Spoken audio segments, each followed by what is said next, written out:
excited going home? Yes. Oh, wow. Yun, guys. Uuwi na po muna si nanay sa Pilipinas. And look at the, area. Uy, grabe. Oh, tingnan mo. Too much cold. Wow, too much cold, ah. Manis pogi. Diba? Nag-yellow po dito sa kalsada dinadaanan namin. Yun, guys. Nasta kami dito ngayon sa traffic. Hindi namin alam kung anong meron. Nandito pa lang din kami sa nakakalagpas pa lang ba tayo ng Hawke's Bay, no?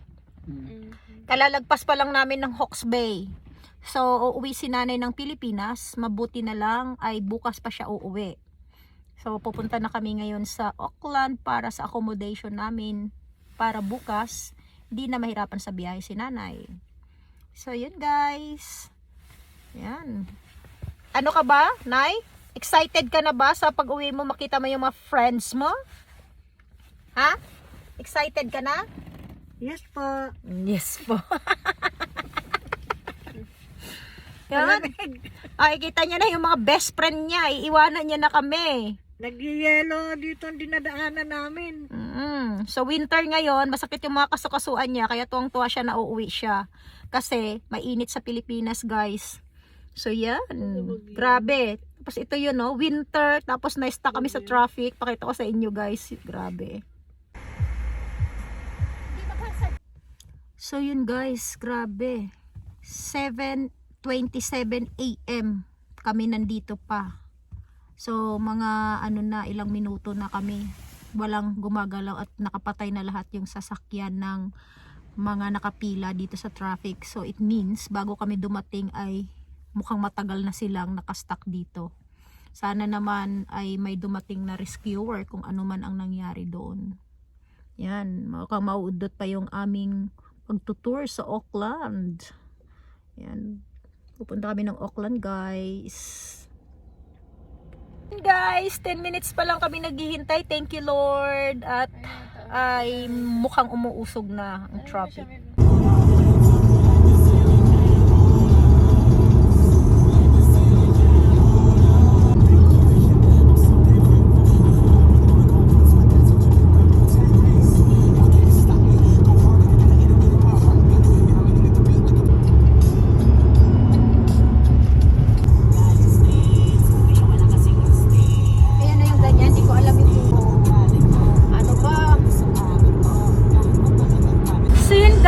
It's my turn to rest. Yan. Napagod mag-drive. Palitan kami ng drive kasi 6 hours, 5 to 6 hours ang travel namin papunta sa sa pupuntahan namin. We're going to Auckland.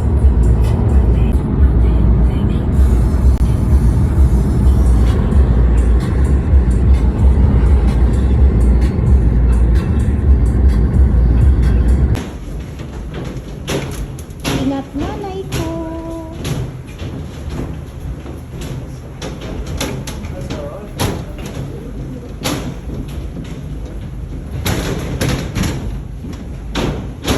Excited na siya umuwi, guys.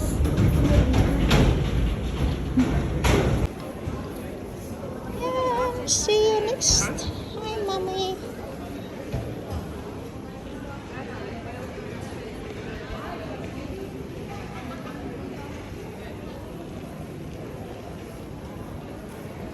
Hatid po namin si nanay, guys. Magbabakasyon siya sa Pilipinas.